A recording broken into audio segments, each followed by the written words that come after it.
Welcome to OpsTok, the podcast where we delve into the fascinating crossroads of operations, technology, and business excellence.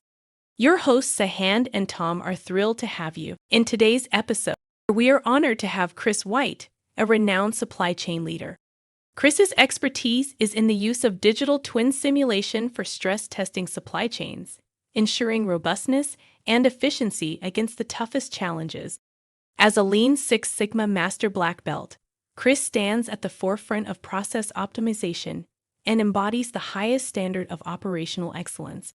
In addition to his practical acumen, Chris is a published author and a respected instructor dedicated to educating the next generation of supply chain professionals. Chris brings a comprehensive blend of knowledge and proven expertise to our conversation today. Brace yourself to delve into the complexities of supply chains and uncover advanced tactics. Welcome everyone to a new episode of OpsTok with your hosts Tom Hey, Sahand here. and we have a wonderful guest for you, Chris White, joining us from the great state of Texas. Hi, Chris. Hey, how are y'all doing?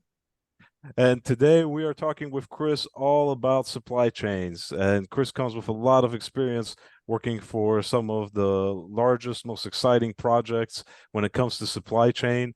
And it's just great to have him on the show. Chris, welcome.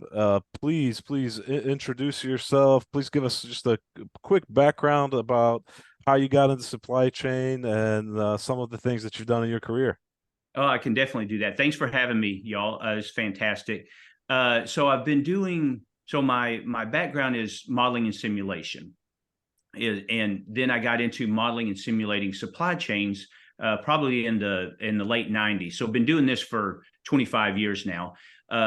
Different approaches and things like that, but have seen over the decades now. Yeah, I used to be able to say years, but now it's decades of this, some of the changes and everything, and have learned a little bit more about the landscape of what software is out there, what the current capabilities are, and things like that, and trying to see where we fit a little bit differently in that. We tend to be on the long-term strategic planning end of it that's looking months and years. We've done a lot for the military. That's where most of our projects are, Air Force and Army, looking at how they're managing fleets and how they're managing parts and major systems that go to those fleets at different times, changes in demand and when there's wartime versus peacetime. So a lot comes from that, and have done some others with some of the large defense contractors. Won't necessarily name some, but they've been real interesting. A lot in missile defense, and so a lot that necessarily can't necessarily be talked a whole lot about. But anyway, very interesting stuff. So I've been doing this for 25 years now, and it's amazing to see how exciting the field is getting just in the last couple of years. And so there's this renewed interest in supply chains. And thanks to COVID, thanks to toilet paper, thanks to PPE, whatever you want to name, everyone is now realizing the importance of supply chains. And so, for those of us that have been in the field for 20 some odd years, we're like, yeah, they're important. Glad you're finally, listening a little bit. So anyway, it's fun right now to be in the supply chain domain for sure. So Chris, we mentioned, because I was managing a factory during the COVID, right, and I had to deal with supply chain issues. So just if you could elaborate a little bit more about that, what do you think to the average person that maybe doesn't have an intricate knowledge of supply chains? Like, why was the COVID disruption so massive, and what are some of the things that maybe just a person didn't realize was happening? Gotcha. For sure. Well, there's a lot. You mentioned being at a manufacturer during that time, and there are, while there's a lot of attention on supply chain right now, there's also a bit of, I'll say, words have very different definitions and multiple definitions. You may hear the term end to end. Yeah, we do end to end. We look at the supply chain end to end, and end to end can have multiple meanings. So for a manufacturer, or with a lot of the supply chain software that's out there right now, tends to be what we call network design or network optimization. And their definition of end to end is to be able to say, well, I want to track an order, a purchase order that goes to a supplier, and for me to receive that, and I want to see that go to a distribution center and make it to the customer at the end. So the end is from my tier one supplier, where I get something, through me, through my distribution centers, onto an end customer. So that's end to end. I've started using the terms horizontal and vertical when I refer to end to end now, because to me it helps add some clarity. So I'll call that horizontal end to end, because if you can imagine sort of like a flat plane, and I don't mean an airplane, but I mean a plane like from geometry, a flat plane. And here I am as the OEM, and I've got suppliers and I've got distribution. We're on the earth, and we're kind of just like looking like this, and they're my customers. So I like to think of that as horizontal, sort of two-dimensional. Vertical end to end means digging deep into the supply chain. And by that, I mean going multiple tiers. So a lot of the software right now, when you say supply chain software and end to end, it tends to be that what I have defined as horizontal. At least it helps me for clarification, is horizontal. But your supplier, your immediate supplier, your tier one supplier, well, they have a tier one supplier. They have their immediate suppliers. And by the way, those immediate suppliers have their immediate suppliers. And so you get deeper into the chain. And when you have big disruptions, like let's take COVID, big changes in demand, or you got the Suez Canal and you've got a ship stuck over there, big disruptions like that. Those the horizontal view of end to end is fine when things are relatively stable. So I've got some fluctuations in demand, but nothing significant. You get some big changes, either disruptions or big changes in demand, and you begin to deplete the supply chain. So your immediate supplier eventually has given you all their inventory. You've gotten rid of your inventory as the OEM or whoever the top entity in the supply chain. I've gotten rid of mine. I sucked my supplier dry. That they've sucked their supplier dry. They've sucked it, and so it continues. And so you have this. If a disruption is large enough or the demand change is large enough and over a significant period of time, then you've got this depletion of the supply chain. Well, then the supply chain has to come back and fill it up, kind of bring all that back. And so you've got this long delay as the demand kind of makes its way each level of the supply chain. And then as the material or whatever parts, whatever, kind of make its way up from the tier 7 suppliers to the tier 6 suppliers to the tier 5, 4, 3, 2, 1. And now finally you're seeing something. And a lot of times with all those delays, there's extra ordering. And so you start getting this bullwhip effect because there's panic ordering and people are grabbing a lot, and the demand signals we're sending are huge. And so we forget we sent that huge one, and 2 months later, this big load of toilet paper comes to our, facility or to our store or whatever. But that's because that was based on 2 months ago when you ordered, and we're finally getting that to you. And so all this is happening. Imagine each entity in the supply chain is acting and reacting. They're not working to help everyone. If the three of us are companies in a supply chain, I could really care less how well y'all are doing. I care how I'm doing. So I'm optimizing myself. I'm doing whatever it takes to do the best for me, which isn't the best for the overall system. So when I use the term horizontal, I'm talking tier 1s to OEM to DCs and warehouses to customers. When I use the term vertical, I also like to say top to bottom to top. Demand going top to bottom over time, and it takes a while, and then the response of that supply chain coming back bottom to top. And that's really, when you talk about resilience and responsiveness, those are really the only ways to understand. Me and my tier 1s, that's minimal resilience and responsiveness. That I can't really handle all that much. You get the big problems happening, and that's now the weakest link is someone in my supply chain, not probably me, not probably my tier 1. And so that's where we come in, is we're looking long term. We're not the kind of simulation we do does not look day to day, doesn't try to manage the supply chain day to day or week to week. We're looking at the things that take months or years to play out over time. So maybe I hope that helps a little bit. And so when we talked and you said you were at a manufacturer, you've got that horizontal view, and that's really your concern, because as an entity, that's all I only care about my immediate connections. But what we try to look at, and especially have done for the military, and they have an appreciation for that kind of deep looking down to tier 7, 8, 9, where multiple defense programs often share companies in the supply industrial base. And so down at level 7 and 8, there's overlap. So this program over here orders a lot. This program over here, who did nothing different, sees a change because of this ripple effect through the supply chain. Suddenly they're not getting stuff, and they're like, well, we didn't change our order. We've been steady.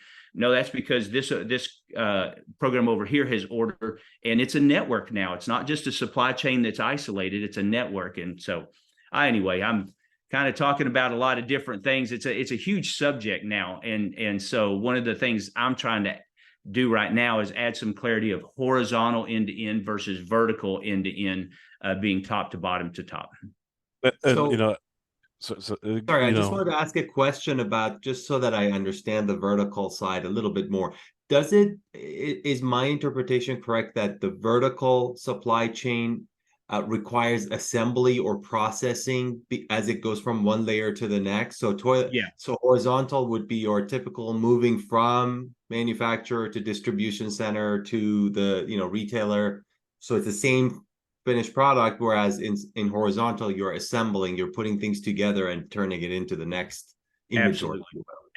Absolutely. In fact, many times, you take a very complex bill of material. That's the first way to look at it, is what is the bill of material? What's the product breakdown of what I'm building? So you can imagine airplanes and tanks and ships have a lot, but automobiles, refrigerators, all those have a lot too. And so if you have that bill of material, the supply chain almost mimics or mirrors that bill of material. You don't have someone in that supply chain doing several layers. They're usually just pulling together things from the quote tier below them, assembling them, sending them up, and those are getting assembled with yet other things at that level. And you've got pistons going into an engine that goes into a car. You've got tires going on wheels with brake systems that go into a car. And so those are the buildup. And so you're correct, Sahand, that it becomes more important the more complex the bill of material is, because that's reflected in the supply chain.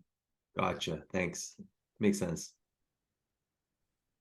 Yeah, and I think the whole vertical really resonates with what we experienced during COVID, because I know a lot of times when it first happened, and the first question came up is like, okay, what are we getting supply from China, right? And you could go through your purchases and say, oh no, nothing. But what you don't realize is, as you go deep into your supply chain, that there were components that were coming from China, and honestly, there's some places where certain regions are the only ones that produce a certain item. So when you get to natural resources, absolutely. Well, so you mentioned something. So some of the things we've done for the military are looking at, well, we don't want to source from that company. We have found out in the supply chain, we've got some let's call them just bad players, and in the government they have blacklists of do not do business with these kinds of companies. So hey, we've got some of those in there.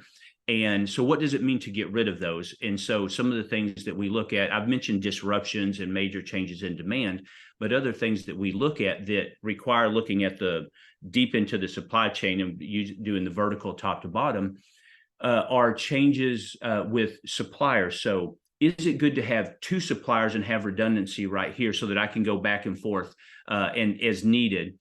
Is it better to have 3 in some cases? Whatever, do I have a single source supplier or a choke point that is a risk to me or a risk to my supply chain or my end customer?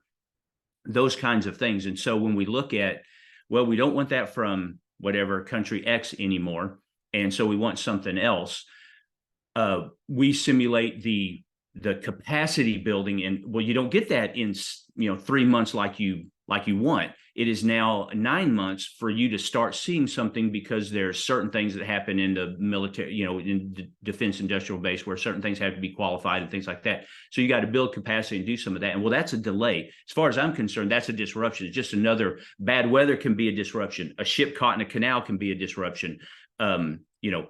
Building production capacity, switching suppliers can be, quote, disruptions. Anything that delays movement of material through that supply chain is what we look at.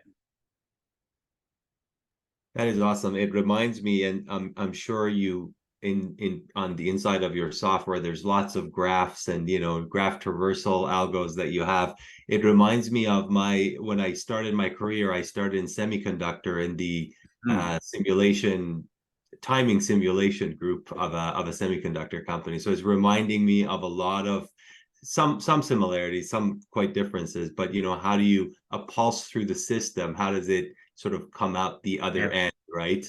It's very interesting, that you mentioned a pulse, because a lot of what we do is, people have used this term before, but stress test. We want to stress test the supply chain, but take the horizontal and vertical aspects now. And stress testing at a horizontal level is quite minimal when you think about the overall supply chain. So what we do is we stress test top to bottom to top. And because it's a digital twin on a computer, God, run that thing thousands of times. Who cares? Change everything. I got 50 entities in my supply chain. Let me pretend like there's a disruption at any of these. And of course, I don't know what that disruption is. It just stops production or stops deliveries or whatever. Let me do that. Let me put different profiles of demand from the top pushing through a step that says, hey, we just went from 100 to 150 and it's going to stay 150. How does everything respond to that? Okay, we've got a pulse that I went from 100 to 200 and back down to 100 after 3 months. Sounds like wartime, things that we look at. And, what's that pulse? How does that play through? You can also have random demand and stuff. And we've even looked at playing down, like, when we're withdrawing troops and equipment out of, certain countries or whatever, what does that drawdown look like? And for the entire fleet where you've got training still going on, or you've got skirmishes somewhere else and needs to be moved over there. So very interesting. But semiconductor, you mentioned, that is actually a very hot field right now with a lot going on. There's the CHIPS Act with the Biden administration that's trying to get some semiconductor development and production over here into the States, less reliant on, foreign entities. And it'll be interesting to see what happens the next, few years with all this. It'll be super interesting because not only traditional chips via the CHIP Act, there was a big shortage of it impacting everything. Cars being one of the biggest ones in the news headlines, but also with the AI wave and NVIDIA's ascent to the heavens from a stock price point of view. I think today or yesterday, Microsoft announced that they're designing their own chip. So the semiconductor business is back in the vogue, I think. So a distant past for me, and some fond memories, some I was going to say, if you were doing that, it could be some war stories that you've got emotional scars from all that. So it might be kind of tough to hear it again. Too many intelligent people around me, and I was like, no, it's too many, too big a pond. Oh, that's funny. Anyway, no, the really, really great, awesome people I used to work with. But anyway, no, it's a different business, but it is an interesting, very interesting industry now. Now, I didn't want to go towards semiconductor here, but it reminded me.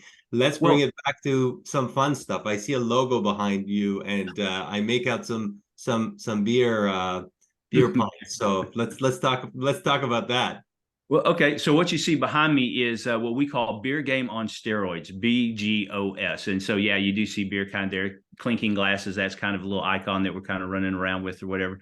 And what you see over here, so what beer game on steroids is, so a lot of people in the supply chain field or modeling and simulation have played what's called the traditional beer game. And what that is, it's really just a production distribution system. It's generally done in person. It's role playing, where you've got one person plays the factory, makes the decisions for the factory that makes the beer, or Dr. Pepper or cola, whatever, water, if for those that don't want to talk about beer, whatever. But then the next person, there's a wholesaler. And so the factory is delivering to a wholesaler. So someone's playing the wholesaler, and then someone's playing the distributor. So now we're going from the wholesaler to some regional distributor. And then someone's playing the retailer. Who then gives the cases of beer to customers. And so you got these four entities, and you have four players, and you usually put it in some situation where there's some competition. Everyone throws in $1, the winning team gets it. So you want to put pressure. You want people that, hey, I want to take this seriously and really try to do this. And what the beer game ends up showing is that, so demand comes in, everyone's doing their orders. There's a process for doing all this. And the purpose of the beer game, that beer game, is to show that the structure of the system, and that's what, when I say top to bottom vertical, we're getting into the structure of the supply chain. And the structure is made up of the delays along the way, the inventory correction processes or policies, how fast are those, how slow are those? If I've got a gap, am I trying to make up that whole gap, or am I willing to kind of spread that gap over some period of time while I see what else happens, so I don't have so you can have these quick adjustments, or you can have slower, more controlled. And so all these things represent structure. The delays of, I shipped and it's going to take 2 weeks to get from point A to point B. So during that time, I can't do anything to that order, even if I wanted the quantity to change. So you have things like that happening. So what the beer game shows is that the structure of the system generates and produces the behavior that you see, not so much the individual players. Any of us could play any position in that beer game. A CEO could play CFO, a high school student, doesn't matter. The results end up being the same. And what gets produced is this bullwhip effect, where you see the retailer see some oscillations in inventory kind of going along. Then the next tier in the supply chain, distributor, sees bigger, wholesaler sees even bigger, and back at the factory, they're just getting yanked around all over the place. They're the tail end of that bullwhip effect.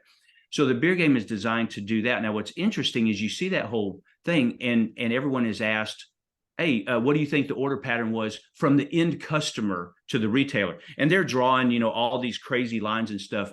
What happened was we just took a demand of 4 cases that bumped up to 8 cases, and that was it. It just was one of those situations where that's enough to dry that supply chain and cause, like what we talked about, toilet paper, perfect example in COVID. Exactly that is happening. And so the beer game does that. So a lot of people think the beer game shows the bullwhip effect. It just happens to show the bullwhip effect. The real purpose of it is the structure drives the behavior. So that's what we do when we do the simulations, again, primarily for the military. Is we're looking at the structure of the supply chain. Do you have 2 suppliers here or 3 suppliers here? Are you 10 layers deep or 4 layers deep?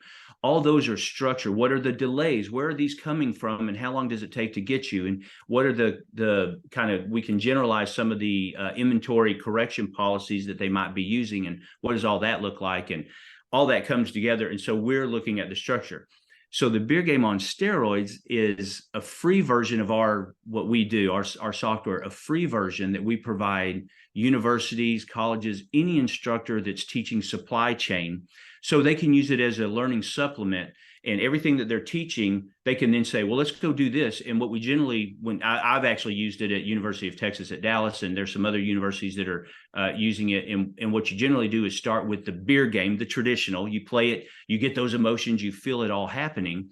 And then you move to a simulation of it, 4 entities, and you show that. And then what you see right here is the purpose of the beer game on steroids is to say, but let's go beyond just that, and let's start to learn the physics of the structure of the supply chain, and let's throw 3 factories in there with 12 wholesalers and whatever. You can just at that point go crazy. So this is just showing a more complex, instead of just, you can kind of see right here through the middle is the 4 for the original beer game. And then what we've done is add customers and competitors here and there and different retailers, and you're spreading your orders out and all that. And so it can get very complicated, but you begin to get a feel. You get charts that, look a little crazier than your typical just bullwhip. Now we're going up and down and all sorts of stuff.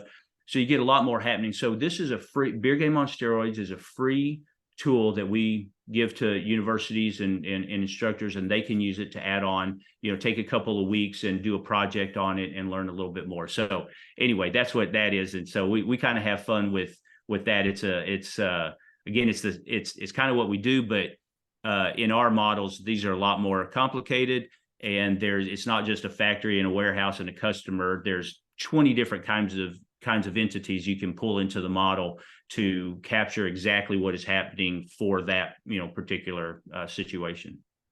That's so cool. I think it's amazing when industry works with academia. And did you mention, do you also instruct at the university? Yes. I instructed a couple of things, but in this case, there was a risk management course that we use this to sort of test it out. And again, within the supply chain, world now, risk, resilience, responsiveness are all big terms, and everyone wants to do it. But our opinion is, unless you're going vertical, you're really not addressing the true capability of that system. That's like looking at, a basketball team and only looking at one player.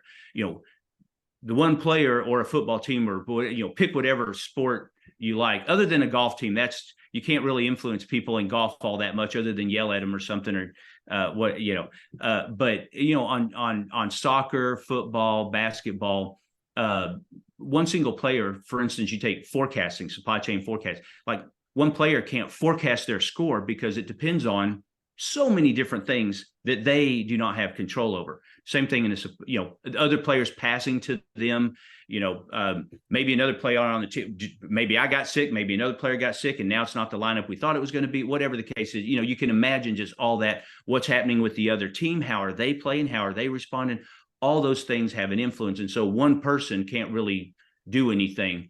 You could argue of Michael Jordan, or, pick your player, du jour, and that they're great and they do help, but a single person doesn't make a team. And so that's what we're doing in this supply chain world, is saying you're really dependent on everyone else. And in fact, I wish I could remember where I saw this quote, but your supplier's risk is your risk also. And just take that through the chain. Everything that's happening, eventually it impacts you. Now, maybe when things are nice and steady and smooth ocean, you're not seeing that. But as soon as it gets bumpy, you start to see, get into that. And if it gets bumpy for long enough, you really start getting into, it is beyond the single OEM and their tier one. There is a lot else in the supply chain that influences how well that supply chain will respond and recover. Yeah, absolutely. And quality control, I would always say you're as strong as your weakest supplier. So you could have all the best process controls inside of your factory, have, amazing quality, great inspection to validate it. But like at the end of the day, if your supplier doesn't have the same controls, then you are doomed to fail. So I think that translates to supply chain just as well. Absolutely, yeah. And it's interesting because of your experience working with military projects, but also manufacturing. I remember going through school, and a lot of the things that we learned in industrial engineering, a lot of it actually started out in military and then got transferred to the civil service. Is that something that is the military like always on the cutting edge of some of these things? They can be, for sure. And you bring up something interesting. Actually, within the Department of Defense and some other government agencies, there's a program called the Small Business Innovative Research, SBIR, Small Business Innovative Research Program. You can go to sbir.gov and get information and see who's got solicitations out there. That's actually where we developed this software, was on a SBIR project. And now the purpose of the SBIR program, of which Department of Defense is at least half of it, they're over 50% of it in terms of funding. The purpose of it is to help small businesses create commercially viable products. So the idea is do something, solve a problem for the military, in this case, supply chain, and then the government, DOD, helps pay some R&D money to help you build that. And now you have commercial rights to go sell that. So we are in the process actually of trying to commercialize some of this that we have done for Department of Defense, and has been more on the government side. We're trying to commercialize it and get it out. And it seems to be a good time because like we talked about, everyone's sort of excited about the supply chain industry right now. And there's a lot of discussion of resilience, responsiveness, recovery. But the tools in our opinion, aren't going deep enough. So we feel like we play in a different area of the market in terms of capabilities than a lot of I've mentioned the horizontal, we're trying to go vertical. So we don't want to be the tool that's a day-to-day. We don't have that capability. That's not what we're, every tool is built for a purpose, right? And you can't take a hammer and make everything a nail. That, you have all the analogies of like that. And so we specialize in long-term strategic views of the supply chain and what if scenarios. And we're not trying to tell you you're going to have 10 widgets tomorrow. We're trying to say, hey, over time, the widgets are going down or the widgets are going up, and these are issues you're going to deal with. Absolutely. And do you think that like industry, what kind of industries really need to, take advantage of looking at their supply chain really vertically? Is it I know we talked about the defense, but I'm thinking like, some of these big OEMs like automotive or heavy Mm-hmm. machinery, they Absolutely. got intricate supply chains all over the world. Absolutely. And Sahand, not to bring up another emotional scar for you, but the whole semiconductor, that's only one part of, we talk about that, but that's only one part. I mean, look at the trucks at the, car companies that were sitting there, however many thousands of them waiting for 100%. those. Just the chip. All those other parts make that supply chain too. So yeah. So, it all depends, even in the food industry where you have processing and packaging and ingredients coming together, there's a bit more. Some people may not say it's as complex as building an airplane, but they all have their elements of multiple tiers where it's never done just in one company, nor just a couple of companies. It is generally multiple tiers. And we believe you've got to get into those tiers to really understand. Yeah, absolutely. You're talking about ingredients. I know from my work in the cosmetics industry, same thing. Like it's the chemistries you're buying, those come from different feedstocks and from different raw materials. And yeah, it's amazing. Natural resources, some components come from one region in the world.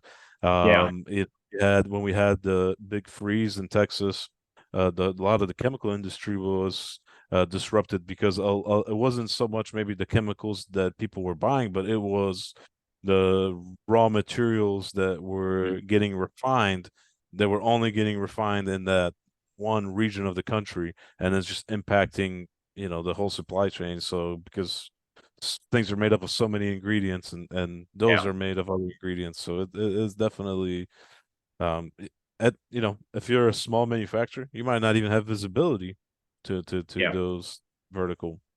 So well, and that's where, oh, sorry, Sahand, go ahead. No. Chris, just one quick thing, and I don't know if this is part of your tool and strategy. I'd love to think about this a little bit. Is that part of the risk mitigation strategy for some of the manufacturers could be, hey, let's pick the cereal food manufacturer, right? I'm thinking my kid's favorite is Cheerios. Let's say the yellow paint is just there's something happens and the yellow paint is not available for a week. The Barbie movie took up all the pink paint. That's what they're Exactly. Yeah. So, Okay. so you've got to also define mitigation paths that allows for when it's possible to replace an ingredient or replace or just not include that part of your bill of material in the final product, right?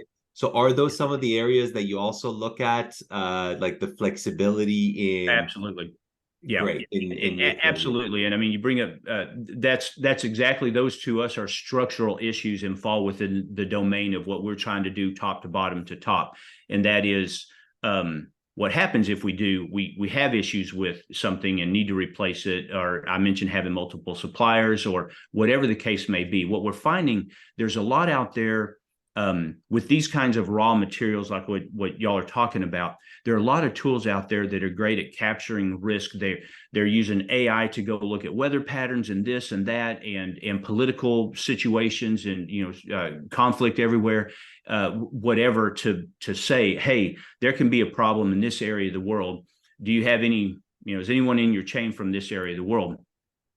And that's the first step. The next is, operationally, what does that do to you? Because maybe it's not all that bad. I don't know, but that's what we're trying to do, is say, we get it. There are all these issues, and but operationally, in terms of operations, how things move and how they operate, what is its impact, and is it bad enough? Can you withstand what you think is about to happen? That's a lot of what we did for the military was, can you make it without doing anything in addition to what you're doing right now, in terms of ordering or stock and inventory or whatever of certain systems? So can you withstand what you think might happen, or what is the limit of what you can withstand, and where's that risk in there, and what's the the probability of it really hitting this peak level that we can't tolerate anymore. These are all, I'm just generically talking here, but can we withstand it? What does it do to us? How long does it take us to recover? Are these all things that we can live with? And we'll have examples where we can show you can recover, and there's kind of two pathways to recovery for you. One is where you can recover pretty quickly, but it's very chaotic while you're recovering, and you'll see some big spikes and everything, but you'll recover rather quickly. Then there's another option where you recover a little more slowly, and it's not as chaotic. When I say chaotic, I'm looking at oscillations like what you see on the chart behind me here. Maybe it's not as chaotic, and so I'm not having these huge oscillations, and so I'm not ordering a lot, canceling a lot, doing whatever, and so it's a little smoother, but it takes a lot longer. Because of that, I'm essentially dampening the impact coming to me, and I'm going to just kind of play it slow. That's fine. So there's fast and chaotic, or slow and smooth. What's the answer? I don't know. It's what's your risk appetite, what's your tolerance, what can you handle, how much can you actually store. You may come up with a situation where you can only have an inventory of 1,000, but we can show where you may generate something that is now you're going to have to store 1,500. All right, that's extra money for you. Are you trying? Do you need to build space or lease space or whatever, or do you want to come up with another solution that doesn't require that capital expenditure? Big questions like that. These are long-term. These are big issues, long-term, trying to make sure that the structure, we like to use the term structure for success, that the structure of your supply chain gets you to whatever you define success is. That's up to you. But, is the supply chain structured to get you there?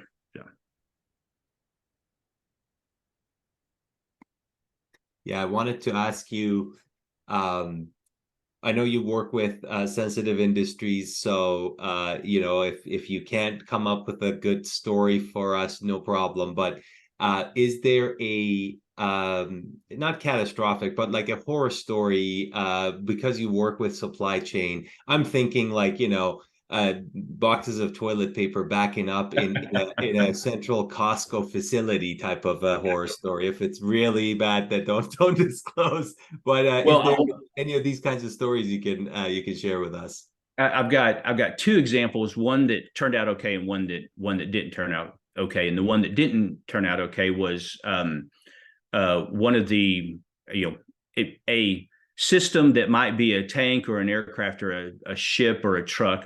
Won't name the system, but anyway, the OEM for that had doubled their production, and of a certain line, certain models or whatever, doubled their production, and so they started churning out, and that's fine. But that's an example of you went from X to 2X, and the supply chain is only going to take only going to be able to give you 2X for a little while, and now it starts having trouble, and so that OEM had to write off, some large number that starts with a B,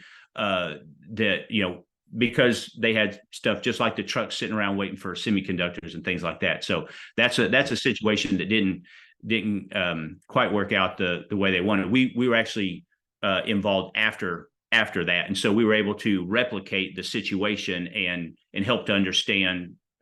This is why that happened. So this is how you prepare for that similar thing in the future. You don't 2X it immediately. You 1.25 exit, and you let everyone adjust, and then you 1.5 exit, and so there's some smoother entryway to that. And then the one that turned out well, actually worked out all right, was there are multiple programs that kind of came to a choke point, let's call it, kind of deeper in the supply chain, and that realization had not been there. So there was a bit of a panic of that choke point. But as it turns out, that choke point, that company, whatever they were doing in the for this supply chain, they could actually handle, given advance notice, they could handle making the changes to support what we were, the demand pattern that we were now pushing through that supply chain and everything. So, there was a bit of a panic at first, but then that worked out all right, and we were able to show that. Yeah, and it brings up like a few things that I recall from when I was running supply chain for my manufacturers is exactly that, having that communication with your suppliers and giving them information about what your forecast and builds are. It's very, very critical because especially small medium manufacturers, they overlook that a lot of times. They think it's like ordering from Amazon, right? I place the order, I get it. But that's not always the case, and they have lead times and they have capacities that they need to allocate. So communication is super, super important. And except for small medium manufacturers, they sometimes don't even have visibility to their whole supply chain. But still, communication is key. You try to get that visibility as much as you can. And that's the amazing thing. Sorry, Chris, go ahead. No, go ahead. Go ahead. I was going to say, you're just hitting something really important, which doesn't have to be complicated, AI-driven, advanced statistics either. Sometimes it's just about that communication, just having a way of informing the stakeholders, up or down the chain, or horizontally beside you, that, hey, I'm in trouble here. Some customers putting in double their usual order. I'm going to be behind on your orders. Is that okay? How do we shift things around? So I think that communication is probably the lowest. It's not an easy problem to solve, but I still think it's way easier to solve than some of the more advanced stuff. And that there's still room there, right? Well, and go ahead, Tom. That reminded me of a horror story. I had the exact same thing like Sahand's talking about. I had a customer basically doubled their order, and we're all freaking out because we're like, how the heck, are we going to make this? Like, we only have capacity. This takes up a lot of capacity. So communication. We call the customer. Well, the customer's like, well, I'm going on vacation next month, so I just wanted to place the order that way, like it's there covered. I was like, okay, so it's okay if we send you 1 month first and then second month. Oh yeah, that's fine. So, well, or even just even is this sustained or is this a temporary, situation? And if it's temporary, we can handle it. But if it's sustained and it's 2x from here on, that's a different situation. So you mentioned communication, and communication is important. I mean, imagine, let's go back to the sports analogy, and you've got a player. Now that player is communicating with others, how much better is that than everyone didn't say anything, right? So, you got all that coordination and things that need to happen. And so that helps to an extent, but there are limitations. So that's the first step is, yes, let's communicate, and we're going to get some improvement there. But then the next is the structure of that system is our message is to treat the supply chain as a system. No one is an island in that supply chain. Everyone is connected. Knee bone's connected to the thigh bone, that old song or whatever.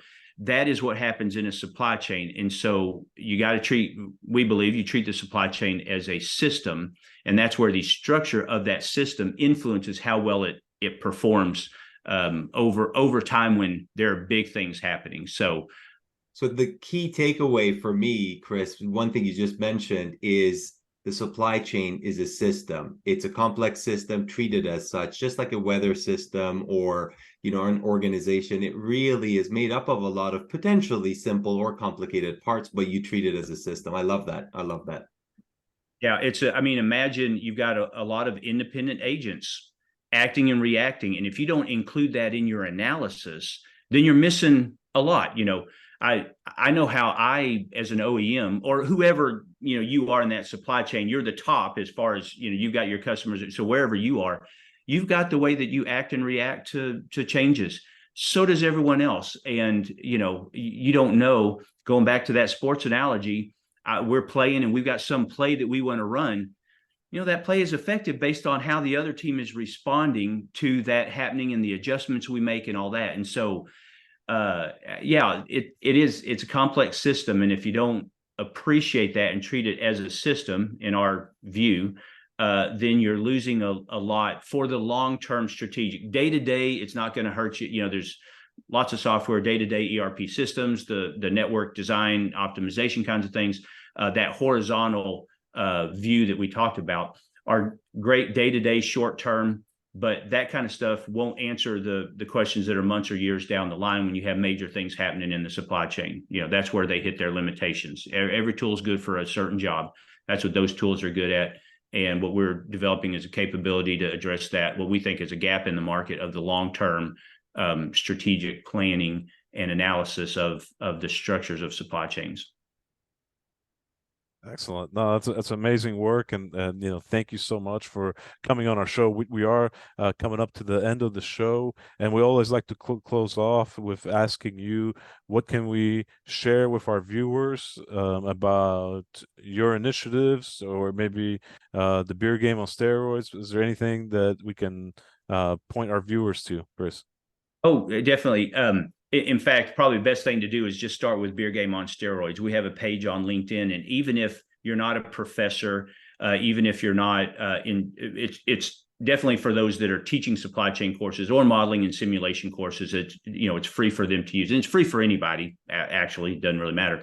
But even if you're not in academia, if you go there and look at some of the overview decks that we have and some of the graphics that we have, some of the stuff that we have on that page, it gives you a feel for what we're trying to do.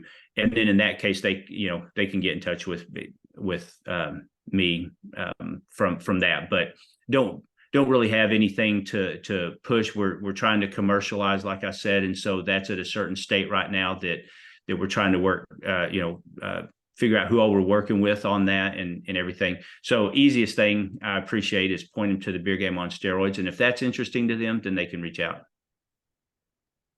Excellent. Love it. That's great. Yeah, Chris, I just wanted to say super pleasure to meet you, and thanks for coming on the show. Tom, thanks for inviting Chris over to OpsTok. Really, really fantastic conversation. You bet. Thanks y'all so much. You can tell I love talking about this stuff. So, not a problem from my standpoint. Thank you so much, Chris. Again, really appreciate it. Have a great day. Thanks, you too. Bye-bye. Bye-bye.